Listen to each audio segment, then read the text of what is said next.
ناظرین، 25 فروری 2023 کو عبادت اسپتال کے حق بابا آڈیٹوریم میں ہورائزن این جی او کی نئی کابینہ کا الیکشن ہوا، جس میں پروفیسر ڈاکٹر خالد مفتی کو بطور چیئرمین، جبکہ ناصر علی سید کو بطور وائس چیئرمین اور کرنل بابر صاحب کو سرپرست اعلیٰ منتخب کیا گیا۔ ڈاکٹر علی احسان مفتی کو ایگزیکٹو ڈائریکٹر اور دلدار کاظمی کو بطور فائنانس ڈائریکٹر منتخب کیا گیا۔ شریف شکیب صاحب بطور ڈائریکٹر پبلک ریلیشن منتخب ہوئے۔ ایگزیکٹو ممبران کے طور پہ خادم ابراہیم، مشتاق شباب، خائستہ نورین، کرن داؤد اور مس مملکت زاہد کا انتخاب کیا گیا۔ جی، مملکت زاہد صاحب ہمارے ساتھ موجود ہیں۔ السلام علیکم۔ وعلیکم السلام، تھینک یو سو مچ۔ کیسا لگ رہا ہے اس آرگنائزیشن کا حصہ بن کر؟ بہت اچھا لگ رہا ہے۔ میں تو پہلے سے بھی اس آرگنائزیشن کا حصہ تھی، لیکن آج جو الیکٹ ہوئے تو اس سے بڑی خوشی ہوئی ہے، تاکہ لوگوں کی، ویسے بھی ہم پہلے سے، میں کلینکل سائیکالوجسٹ ہوں یہاں پہ، ہورائزن این جی او اور عبادت ہاسپٹل کے ساتھ کام کرتی ہوں، لیکن ابھی اور بھی اچھا لگ رہا ہے کہ ایک فلاحی تنظیم میں الیکٹ ہوئی اور وہاں پہ ہم لوگوں کی مدد کریں۔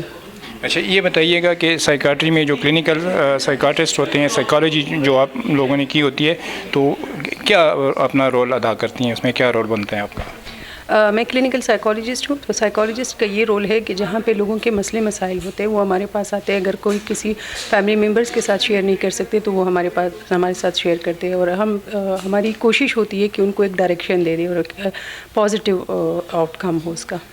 اچھا، دیکھا یہ گیا ہے کہ جب کوئی انسان ذہنی امراض کا شکار ہوتا ہے یا کسی ذہنی مرض میں مبتلا ہوتا ہے تو وہ اور اس کے گھر والے اس کو کسی سائیکاٹرسٹ کے پاس لے جانے سے گریزاں ہوتے ہیں، کیا وجہ ہے؟ بالکل ایسا ہی ہے۔ اس کی وجہ یہ ہے کہ لوگ اسٹگما سے ڈرتے ہیں۔ جیسے اگر کسی سائیکاٹرسٹ کے پاس کوئی گیا تو اس پہ اسٹگما اسٹیمپ لگ جاتی ہے کہ یہ دماغی مریض ہے، اس وجہ سے وہ نہیں آتے، اور اسی وجہ سے ان کو ڈر لگتا ہے۔ ان لوگوں میں اویئرنیس نہیں ہے کہ جیسے ہماری باڈی کے کسی حصے میں تکلیف ہوتی ہے تو ہم ڈاکٹر کے پاس جاتے ہیں، اسی طرح دماغ میں ہماری باڈی کا ایک حصہ ہے، اگر اس میں تکلیف ہے تو ہمیں سائیکاٹرسٹ یا سائیکالوجسٹ کے پاس جانا چاہیے۔ اس کے لیے اویئرنیس کی بہت سخت ضرورت ہے۔ اس وقت جو انزائٹی، ڈپریشن کی جو صورتحال ہے وہ دن بدن بڑھتی جا رہی ہے، اور پچھلے کئی سالوں سے یہ ان کے پیشنٹ انکریز ہو رہے ہیں۔ دیکھیں، بہت ساری وجوہات ہیں، جیسے کہ سٹریس کا بڑھ جانا، آج کل فائنینشیل ایشوز بہت ہیں، ہر گھر کے کچھ ایشوز ہیں، پھر اس کے بعد ہمارے ملک کا جو جس طرح کنڈیشن جا رہی ہے، جس طرح حالات جا رہے ہیں، اس کی وجہ سے بھی ڈپریشن کے پیشنٹس میں کافی اضافہ ہوا ہے، انزائٹی کے مریضوں میں ہم دیکھنے میں آ رہا ہے۔ جیسے کہ عبادت ہاسپٹل ایک سائیکیٹرک ہاسپٹل ہے، یہاں ڈرگس ابیوز کے بھی پیشنٹس آتے ہیں، تو جو تناؤ برداشت نہیں کر پاتے ہیں، جو اس طرح کے سٹریس کا سامنا ہوتا ہے، اوور لوڈ ہو جاتے ہیں، تو ان میں یہ ایشوز سامنے آتے ہیں۔ پھر زیادہ تر یوتھ کا جو رجحان ہے وہ آج کل زیادہ تر ڈرگس کی طرف بھی جا رہا ہے، جس میں میتھ جو ہے، چرس، جی بالکل، آئس جیسے کہتے ہیں، دونوں کا استعمال بے حد زیادہ ہو گیا ہے، جس کے بہت ہی مضر اثرات ان کی ذہنی صحت پر اور جسمانی صحت پر ہمیں نظر آتے ہیں۔ ہورائزن چونکہ ایک فلاحی ادارہ ہے، ہورائزن کے توسط سے عبادت ہاسپٹل کے پیشنٹس کو free of cost consultation provide کی جاتی ہے۔ ان پیشنٹس کو جو کہ سمجھتے ہیں کہ وہ افورڈ نہیں کر سکتے ہیں، ان کو علاج کی ضرورت ہے، ان کا علاج اگر ان کو داخلے کی ضرورت ہے تو وہ بھی ہورائزن کے توسط سے اس میں کنسیشن کر کے ان کو پرووائڈ کیا جاتا ہے۔ ڈاکٹر خالد مفتی صاحب ان کا علاج جو ڈپریشن کا پیشنٹ آتا ہے تو نارملی اس کو ڈرگس کے ساتھ ہی، یعنی ڈے 1 سے ہی ٹریٹ کیا جاتا ہے، تو کیا یہ رجحان درست ہے یا نہیں؟ اس کی پہلے کاؤنسلنگ کرنی چاہیے؟ دیکھیں، ڈپریشن کے ہمارے پاس جتنے پیشنٹس آتے ہیں یا انزائٹی کے آتے ہیں، ضرور اس میں کوگنیشن، تھاٹ پروسیس انوالو ہوتے ہیں، لیکن ان کی اسٹیبلٹی کے لیے، ان کے کیمیکل بیلنس کے لیے ان کو پہلے میڈیسن کی ضرورت ہے، ساتھ ہی ساتھ ان کے ساتھ بات چیت کا جو عمل ہے، جس کو ہم سائیکو تھیراپی کہتے ہیں، وہ بھی بہت ضروری ہے، کیونکہ ان کے ذہن میں جو تھاٹس کے آپس میں کانفلکٹ چل رہی ہوتی ہے اس کا ریزالو ہونا بہت ضروری ہے، اور وہ سائیکو تھیراپی سے ہی پاسبل ہے۔ ساتھ ساتھ ان کا جو کیمیکل امبیلنس آ جاتا ہے وہ ڈرگس اس کے اوپر مثبت اثر ڈالتے ہیں۔ آپ ایک شاعر ہیں، ادیب ہیں، لیکن اس جو ہاسپٹل کے ساتھ یا اس این جی او کے ساتھ جو کہ مینٹل ہیلتھ کے ساتھ ریلیٹڈ ہے، اس میں آپ اپنا کردار کس طرح ادا کرتے ہیں؟ دیکھیے، بات یہ ہے کہ یہ اس ہسپتال کا نام ہے عبادت۔ جی سر۔ بس یہ میرا خیال ہے کہ ایک مختصر سی بات یہ ہے کہ ایک لفظ میں یہ ساری کہانی نبٹ جاتی ہے کہ اس کا نام ہے عبادت۔ تو اس عبادت کے افق پر، یعنی ہورائزن پر، ایک ایسی این جی او کام کر رہی ہے، ایک ایسے چند دوست کام کر رہے ہیں ہم، جن کا اول آخر مقصد صرف اور صرف فلاح انسانیت ہے، وہ جس کی تعلیم ہمیں دی گئی ہے ایک مسلمان ہونے کے ناطے. ہرچند ہم یہاں اس این جی او میں آتے ہیں، جب ہم اس کا حلف اٹھاتے ہیں تو اس میں بھی ہم یہی کہتے ہیں کہ جی ہم نے بلا امتیاز رنگ و نسل لسانی بلکہ تمام تر تعصبات کو بالائے طاق رکھ کر ایک ہی ہمارا مطمع نظر ہے، اور وہ فلاح انسانیت. ایک شاعر کی، ایک ادیب کی، ایک تخلیق کار کی جو تمام تر کوشش ہوتی ہے اپنے شعر کے ذریعے، اپنے فکشن کے ذریعے، اپنی کسی تصویر کے ذریعے، پینٹنگز کے ذریعے، اپنے لطیفوں کا کوئی بھی شعبہ لے جہاں بھی تخلیق ہوتی ہے، اس کا ایک ہی مقصد ہوتا ہے اس معاشرے کو جس میں وہ سانس لے رہا ہے اور آنے والے بہت سے زمانے ان کی وہ اس طرح اصلاح کر سکے کہ ایک مثالی ایک ایسا معاشرہ بن جائے جس کی ہمیں تعلیمات بھی دی گئی ہیں، جس کی ضرورت بھی ہے.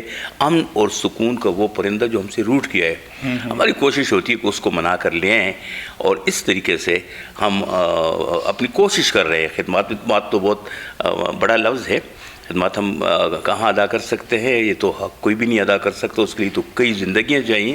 لیکن ایک کوشش کرتے ہیں ہم کہ حرف کے ذریعے، لفظ کے ذریعے، دامیں درمیں قدمیں سخنیں ہم اس طرف آئیں، فلاح کی طرف، اور لوگوں کو فلاح کی طرف لائیں. اور اس حوالے سے جیسے آپ نے مینٹل ہیلتھ کا حوالہ دیا، شاعری کا تو بھی یہی بنیادی وصف ہے. ہم وہاں بھی تو یہی کچھ کر رہے ہوتے ہیں نا، ایک ذہنی تربیت کر رہے ہوتے ہیں. تو ان حوالوں سے میرا خیال ہے ایک شاعر کے لیے یہاں آنا بہت ضروری ہے. اور پھر ایک اور بہت اہم بات یہ ہے کہ اسی ہورائزن کی ایک ادبی شاخ بھی ہے، جی سر. اور وہ شعبہ ہے سنڈیکیٹ آف رائٹرز کا. اس سنڈیکیٹ آف رائٹرز میں آپ اس سے واقف ہیں، آپ کے علم میں ہے کہ نہ صرف وہاں پر ہم تقریبات کرتے ہیں، ادبی مشاعرے بھی وہاں ہوتے ہیں، کتابوں کی رونمائیاں ہوتی ہیں، شعراء کے ساتھ شامیں منائی جاتی ہیں. یہ سارے حوالے اور ان سب کا وہی بنیادی مقصد ہے، سکھ دینا اور معاشرے کو سکھی رکھنا، معاشرے کو اندر سے مہذب بنانا، ان کی تہذیب کرنا اور ان کو بہت زیادہ خوبصورت بنانا. اور یہ شاعری کا بھی کام ہے، اور یہ ہورائزن کے تمام دوست بھی اسی جدوجہد میں لگے ہوئے ہیں. بہت شکریہ ناصر صاحب. ناصر صاحب نے دریا کو کوزے میں بند کر دیا، اور ان کا یہ کہنا ہے کہ اب قلم کے ذریعے کسی بھی طرح سے کسی بھی شعبے میں اپنی خدمات جو ہے وہ انجام دے سکتے. جی اس وقت ہمارے ساتھ ملک کے نامور سائیکاٹرسٹ خالد مفتی صاحب موجود ہیں، تو آئیے اس سلسلے میں ان سے بات کرتے ہیں. السلام علیکم سر. وعلیکم السلام ورحمۃ اللہ وبرکاتہ. سر یہ بتائیے گا کہ اس وقت ہمارے ملک میں جو ذہنی امراض ہیں ان کی شرح بہت تیزی سے بڑھ رہی ہے، لیکن اس حساب سے اگر ہم دیکھتے ہیں سائیکاٹرسٹ کو تو ان کی تعداد اتنی نہیں ہے. پورے پاکستان میں شاید 500 یا 600 کے درمیان موجود ہیں. تو کیا وجہ ہے لوگوں کا رجحان، ڈاکٹروں کا رجحان اس طرف کم ہے، یا کوئی اور وجہ ہے؟ ایک تو یہ ہے کہ یہ اسپیشلٹی میں لوگ پہلے آتے نہیں تھے، اور PMDC وغیرہ اس کو ایک امتحان کے طور کے اوپر نہیں استعمال کیا جاتا تھا. لیکن اب جب کہ واقعات اتنے چینج ہو گئے ہیں کہ جو ٹیررزم ہے، جو بارڈر چینجز ہیں، جو قدرتی آفات ہیں، تو پوری دنیا ہی جو ہے وہ مسائلستان بن گئی ہے.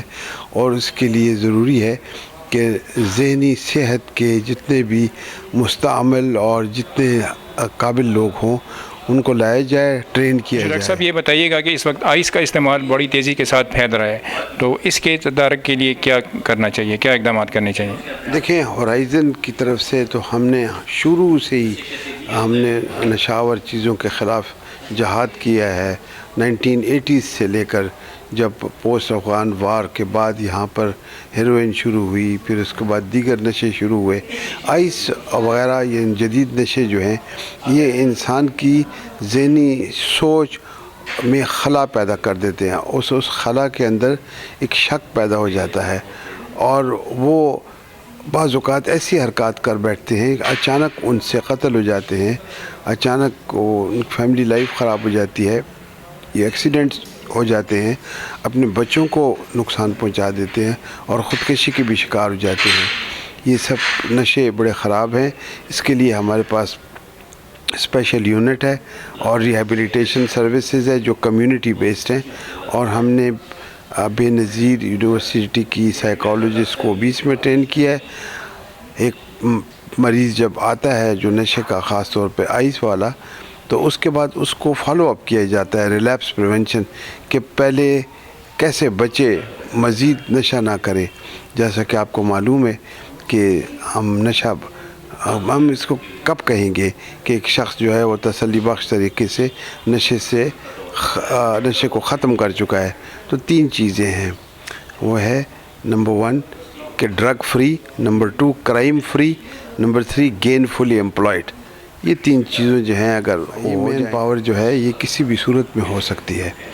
ہم نے یہ کوشش کی ہے کہ ہورائزن کو ایک ریسرچ اور ایک مربوط ٹیچنگ ٹریننگ NGO بھی بنایا جائے، اور اس کے لیے ہم نے بڑے مقالات لکھے ہیں. ہر ایکٹیویٹی کی ہماری ریسرچ ہوتی ہے. مثلا آج کل ہم افغان کرائسس کے اوپر یہاں پر خوست میں کلینک کر رہے ہیں آن لائن. ہم نے وہاں پر تقریباً 1400 پیشنٹ دیکھ لیے. اسی طرح واٹس ایپ کے ذریعے افغانستان میں ہم کام کرتے ہیں.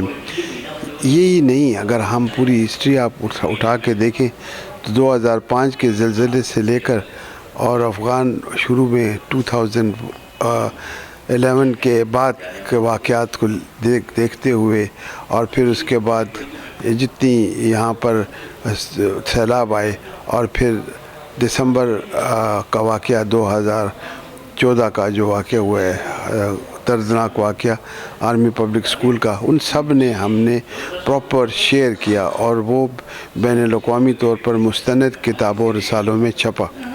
میں سمجھتا ہوں کہ ہمیں ضرورت کیا ہے. ضرورت ہمیں ذہنی بیماریاں تو اپنی جگہ پہ ہیں، ان کے لیے تو معالج ضرور ہونے چاہیے، لیکن ذہنی صحت کو لیے ہم کیا کریں؟ ذہنی صحت کو کیسے بچایا جا سکتا ہے؟ اس وقت ماہرین اس بات پر متفق ہیں کہ انسان کی ذہنی صحت کی بچت کے لیے، ذہنی بیماریوں کی بچت کے لیے سب سے بڑی چیز جو ہے وہ غذا ہو، مناسب غذا ہو، اور جو یہ آرٹیفیشل غذائیں جو ہیں باہر مل رہی ہیں ان سے اجتناب کیا جائے. ورزش باقاعدہ ہو. ورزش کو ایک اتنی اہمیت دی گئی ہے جتنی کہ دوا ہے، اور وہ ورزش باقاعدہ کی جائے، واک کی جائے، کم از کم 20 سے لے کر 40 منٹ واک جو ہے ہفتے میں 3 بار. اس کے ساتھ ہی ساتھ جو ہے وہ انسان کو اپنی ذہنی خوشی کے لیے میڈیٹیشن یا روحانی کی طرف لگاؤ، ادب کی طرف لگاؤ، اور مختلف والنٹری کاموں میں کام کرے، والنٹیئر بن جائے، لوگوں کی خدمت کرے، دل کسی کا نہ توڑے.